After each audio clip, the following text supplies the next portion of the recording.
নমস্কার, আমি নয়ন রায়। আপনারা ঘোড়ার ডিম দেখেছেন? ঘোড়ার ডিমের মামলেট। রাজনৈতিক নেতারা ঘোড়ার ডিমের মামলেট খাইয়ে দেবে। কেউ বলবে না উট উটের ডিমের মামলেট হবে। উটের আবার ডিম হয়, তার আবার মামলেট। আর ঘোড়ার আবার ডিম হয়, তার আবার মামলেট। কেন বললাম কথাটা? যত ভোট আসছে না, তত দেখবেন চেতনা, সচেতন, সতর্ক, কাছাকাছি লেপ্টে যাবে ব্যাপারটা। গতকাল ফুরফুরা শরীফে মুখ্যমন্ত্রী মমতা বন্দ্যোপাধ্যায় গেছিলেন, কথা বলতে গেছিলেন, দেখতে গেছিলেন, কথা আলোচনা করতে গেছিলেন। বলছেন না, আমি গেছিলাম ভালোবাসার টানে। খুব ভালোবাসা প্রচুর। জাঙ্গিপাড়া ফুরফুরা শরীফে ভালোবাসা মুখ্যমন্ত্রী মমতা বন্দ্যোপাধ্যায় আজকের না, ভালোবাসা নয়, বহুদিন যখন বিরোধী নেত্রী তখন থেকে তার ভালোবাসা। যদিও বামেরা সেই সময় বহুবার গেছেন, এ নিয়ে বিতর্ক হয়েছে, বহুবার বলেছেন। গৌতম দেব তখন রাজ্যের মন্ত্রী, তিনি বহুবার গেছেন। তিনি বলেছিলেন এক সময়, মনে আছে আমার, যদি আমার স্মৃতিভ্রম না হয়ে থাকে, আমি তো ঘোড়ার ডিম খাইনি, আমি নর্মাল হাঁসের ডিম খাই, মুরগির ডিম খাই, তাই আমার স্মৃতি ঠিকঠাক আছে। 1998 সাল থেকে তিনি যা আশা করতেন, তখন সেখানকার জলের ব্যবস্থা, পানীয় জলের ব্যবস্থা নিয়েই হতো। দেখ, সেকাল গেছে, সেকাল নিয়ে আলোচনা করে লাভ নেই। এখন হচ্ছে ফুরফুরা শরীফে হঠাৎ করে মমতা বন্দ্যোপাধ্যায় রোজা যখন ভাঙেন, ইসলাম ধর্মে যখন গুরুত্বপূর্ণ মাস চলছে, তিনি গেছেন। তিনি মাথায় অবশ্যই ইসলাম ধর্ম অনুযায়ী, হিন্দু হোক, মুসলিম, ছেলেই হোক, পুরুষ হোক আর মহিলা, প্রত্যেক অন্তত মাথায় দিতে হয়, এটা নিয়ম। এটা আচ্ছা, মুখ্যমন্ত্রী মমতা বন্দ্যোপাধ্যায় তো রোজা রাখেননি। তিনি তো ঋষি চা জল খেয়েছেন, মানে খেয়ে গেছেন নবান্নে। এটা আমি বলছি না, কিন্তু এটা ঘোড়ার ডিম নিয়ে যারা সন্ধ্যাবেলাতে চচ্চড়ি করেন তারা বলছেন।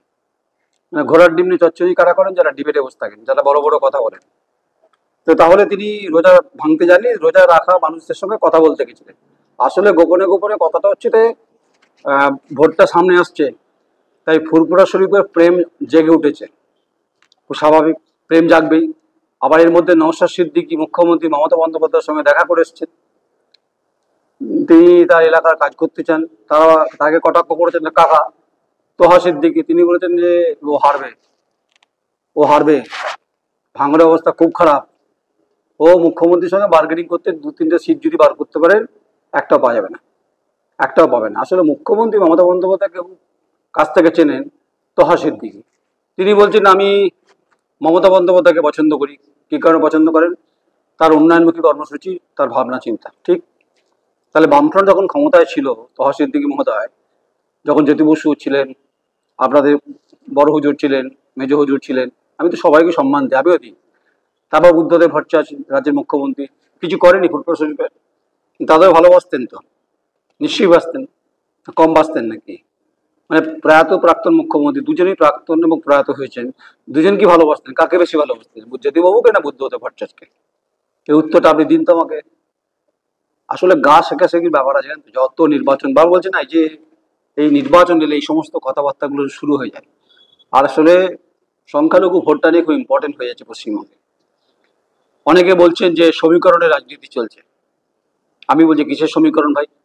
সমীকরণ এটাই যে 30% যদি সংখ্যালঘু ভোট হয়, সেটাতেই অবশ্যই তো ফুরফুরা শরীফে একটা ফ্যাক্টটা তো বটেই বটে। তবে হ্যাঁ, ফুরফুরা শরীফ তো রাজ্য চালান, চালান মমতা বন্দ্যোপাধ্যায়। তিনি গেছেন, দেখা করেছেন, তিনি মন জয় করেছেন। ভোটটা দেবেন কে, সেটা পরের প্রশ্ন।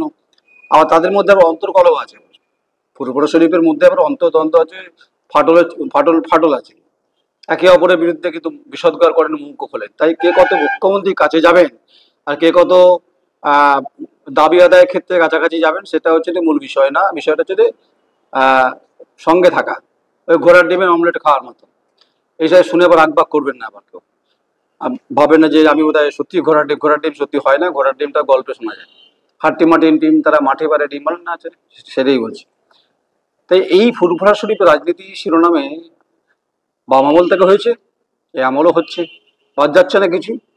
তাই তোহা সিদ্দিকী একদিকে মুখ খুলছেন, একদিকে নওশাদ সিদ্দিকী মুখ খুলছেন। এর মাঝখানে আবার আব্বাস সিদ্দিক কিন্তু চুপচাপ। যে আব্বাস সিদ্দিকী আইএসএফ তৈরির পিছনে যার বড় ভূমিকা ছিল, তাকে আর দেখতে পাচ্ছি না। তিনি হুজুর এখন হয়তো বিভিন্ন জলসা নিয়ে ব্যস্ত আছেন। আমি দেখুন সব ধর্মকে কিন্তু সম্মান করি, এটা সত্যি। মুখ্যমন্ত্রী যে কথা বলেন না, আমি সব ধর্ম সম্পর্কে খবর রাখি, সংবাদও করি, মানে সম্মান করি আর সংবাদও দেখি। আমিও ঠিক সব ধর্ম সম্পর্কে আমার অভিজ্ঞতা আছে, আমি খবর করি, সংবাদ করি, ভালোবাসি। কারণ আমি মনে করি নজরুল ইসলামের কবিতা খুব খুব বিখ্যাত। একই বৃন্তে দুটি কুসুম, হিন্দু মুসলমান, মুসলিম তার নয়নমণি, এটা আমি জানি। আমি তো এইগুলো হচ্ছে যে সরে যায়, দূরে চলে যায়, এই উটের ডিমের মতো। তাই রাজনীতির যে কয়েন বাক্স আছে না, যেটা যেটা লোক ওই যে মায়েরা যে মাটির যে হয়, যেখানে পয়সা ফেলেন, এই রাজনৈতিক নেতারা হচ্ছে কারবারিরা, তারা মশলা দিয়ে যখন এই এখন খুব প্রেম প্রীতি শুরু হয়ে যাবে, দরকারে খাইয়ে দেবেন, দরকারে গা পুছিয়ে দেবেন, দরকারে স্নান করিয়ে দেবেন, দরকারে বাড়ির দাওয়ায় বসে খেয়ে যাবেন, দরকারে কান্নাকাটি করবেন, দরকারে যাত্রা করবেন, দরকারে নাটক করবেন, ভোটটা চাই। ভোটটা যেই হয়ে যাবে, তারপরে যখন এই ফুরফুরা শরীফের আপামর মানুষ, তোয়া সিদ্দিকী মহোদয় তো হাই প্রোফাইল, তার বাইরে যারা আছেন তারা যদি যান মুখ্যমন্ত্রী নবান্নে, ঢুকতে পারবেন? পাবেন না। বিজেপি তো অনেক কথা বলছেন, বিজেপি কি যাবেন না ফুরফুরা শরীফ? সেটা তাদের ব্যাপার, নিশ্চয়ই যাবেন। ভোট তো সবার দরকার। শ্রীরামপুর লোকসভার মধ্যে পড়ে না, কারণ শ্রীরামপুর লোকসভার মধ্যে অবশ্যই তো এবার ওখানকার তো বিধায়ক আছেন, জাঙ্গিপাড়াতে বিধায়ক আছেন স্নেহাশিস চক্রবর্তী, তিনি মন্ত্রী রাজ্যের।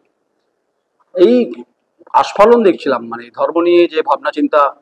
যদিও মুখ্যমন্ত্রী খ্রিস্টান কমিউনিটির সঙ্গে তিনি সম্পর্ক, যখন 25শে ডিসেম্বর যান, তিনি কালীঘাটে যান, দক্ষিণেশ্বর যান, ফুরফুরা শরীফ যান, তো যেতেই পারেন। কিন্তু ভোট দেরি আছে 26, যদি হয় সম্ভবত এপ্রিল। এখন থেকে গড়ার ডিম আর উটের ডিম ভাজাভাজি শুরু হয়ে গেছে। কে কত কাছে যাবে, প্রেম কত মধুর, এটা করার জন্য কাছাকাছি যাওয়া, মাথায় ডালি নিয়ে যাওয়া, বিভিন্নভাবে যাওয়া, মাজারে কাপড় চড়ানো, চাদর চড়ানো, এসব ব্যাপার ট্যাপার আছে। দেখুন, আমি সব ধর্ম হাত জোর করে বলছি, আমি সব ধর্মকে সম্মান করি, কথাটা বলছি। আমি কোনো পলিটিক্যাল পার্টির লিডার নই, আমি কোনো গলায় গামছা দিয়ে কোনো ভোট চাইতে যাইনি। আমি মনে করেছি এই গোটা বিষয়টা যে বায়নারি ঘুমানো হচ্ছে, এবং এমন একটা সময় ফুরফুরা শরীফকে কাছে টানতে চাইছেন মুখ্যমন্ত্রী মমতা বন্দ্যোপাধ্যায়। তিনি আগেও গেছেন, এবারও যাচ্ছেন। এবারে পরিস্থিতি একটু আলাদা। তাই সংখ্যালঘু ভোটাভুটি নিয়ে, মানে ভোট নিয়ে খুব সমীকরণ চলছে, টানাপোড়েন চলছে। যাই হোক, একদিকে তোহা সিদ্দিকী, একদিকে নওশাদ সিদ্দিকী, একদিকে আরেক ভাইরা রয়েছেন, ওদের পীর সাহেবদের লড়াই আছে। এই লড়াইয়ের মাঝখানে হচ্ছে মমতা বন্দ্যোপাধ্যায় ঢুকে পড়েছে। বাকি দেখা যাক গোটা সংখ্যালঘু সম্প্রদায় ভোটটা মুখ্যমন্ত্রীর ঝুলিতে পড়ে নাকি দ্বিধা বিভক্ত হয়। হ্যাঁ, সেটা না লকির খিচে দেবে, মানে টেনে দেবে, সেটা তো আমি বলতে পারবো না। আমার মনে হচ্ছে এটা গন্ধ আছে। এই রহস্যের গন্ধের মধ্যে কোথাও না কোথাও রিলিজিয়াস বায়নারি ঘুমানোর চেষ্টা করছেন প্রত্যেকটি পলিটিক্যাল পার্টি।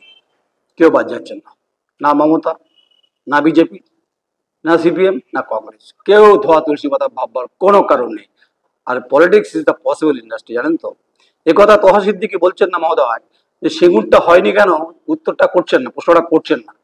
সিঙ্গুরটা যদি হতো, তাহলে সিঙ্গুরের চেহারা, চরিত্র, অর্থনৈতিক মানোন্নয়ন ঘটতো। তা তোহা সিদ্দিকী মহোদয়, আপনি তো অনেক কথা বলেছেন, মুখ্যমন্ত্রীকে ভালোবাসেন, আপনি উন্নয়নের কথা বলছিলেন, আপনি এটা তো কেন বললেন না যে আপনি তো বিরোধী নেতা ছিলেন, তারপর আপনার আন্দোলনে কৃষকদের জমি ফেরত দেওয়ার ব্যাপার ছিল, জোর করে জমি অতিক্রমণ করা যাবে না, তারপরে সিঙ্গুরের শিল্পটা হলো না কেন? এই প্রশ্ন আপনার মুখ দিয়ে বেরোয়নি। মুখ্যমন্ত্রীকে বেশি প্রশ্ন করা যাবে না, কিন্তু বেশি প্রশ্ন স্ক্রিপ্টে বাইরে যাওয়া যাবে না। দেখবেন একজন মঞ্চে স্ক্রিপ্ট নিয়ে বলছিলেন, বেশি কথাবার্তা বেশি মমতা বন্দ্যোপাধ্যায়ের সামনে বলা যাবে না। যদি আপনি সিঙ্গুর নিয়ে প্রশ্ন করতেন, তাহলে আপনাকে কিন্তু বেঘরে কিন্তু আপনাকে কিন্তু চাপ হয়ে যেত, বেঘর মানে চাপ হয়ে যেত আপনার। তাই সিঙ্গুর নিয়ে প্রশ্ন করার দম আপনার নেই, হিম্মত আপনার নেই। হিম্মত আছে আমার। আমি মনে করি Singur is the political mistake, রাজনীতির শিকার হয়েছে সিঙ্গুর। এই সংবাদ পরিবেশিত হওয়ার পরে শাসক দলে যদি মনে হয় ভুল বলছি, আপনার যা ইচ্ছা করুন, কিন্তু সিঙ্গুরের অর্থনৈতিক মানোন্নয়নের ক্ষেত্রে শ্রীবৃদ্ধি ঘটতো, এ কথা তোহা সিদ্দিকী বলেননি। তোহা সিদ্দিকী মমতায় বলেছেন উন্নয়ন মমতা বন্দ্যোপাধ্যায় ভালো লাগে। যদি ভালো লেগে থাকে, তাহলে সিঙ্গুরের উন্নয়নের প্রশ্নে আপনার কোনো কথা বলা উচিত ছিল, আপনি বলতে পারতেন। তাই এটা মোটামুটি শুরু হলো বরবাদ। বাকি ঘোড়ার ডিম, উটের ডিম, হ্যাঁ, এই সমস্ত হবে। মায়েদের আঁচল গোছানোর গল্প শুরু হয়ে যাবে, কান্নাকাটি হবে, ভিজে ভাত হবে, অনেক কিছু হবে, গামছা হবে, পিঠে নেই এখন অবশ্য। এই সমস্ত নিয়ে মোটামুটি পশ্চিমবঙ্গে আগামী দিনের নির্বাচনে বার করতে হবে। তো ভোট বড় বালা, জানেন তো? আপনি রাজনীতিতে আপনি পিছিয়ে পড়া, পিছলে বর্গ, জনজাতি, সংখ্যালঘু, তাদের একদম শিক্ষার ক্ষেত্রে অগ্রাধিকারের ক্ষেত্রে কে ভেবেছে বলুন তো? কে আপনি বলুন তো তেঁতুল পাতা দিয়ে মাছের টক খেতে চায়? তেঁতুল পাতা দিয়ে টক হয় না, তেঁতুল দিয়ে টক হয় মাছটা, তবেই তো ভালো লাগে খেতে। মুসুরির ডাল দিয়ে খাবেন ভালো লাগবে। এই হচ্ছে মুসুরির ডাল, রাজনীতি ডাল। নমস্কার, ভালো লাগলে কমেন্টস করবেন, ভালো না লাগলে তো আপনারা বলেন, আমাকে অনেক কিছু বলবেন। নমস্কার।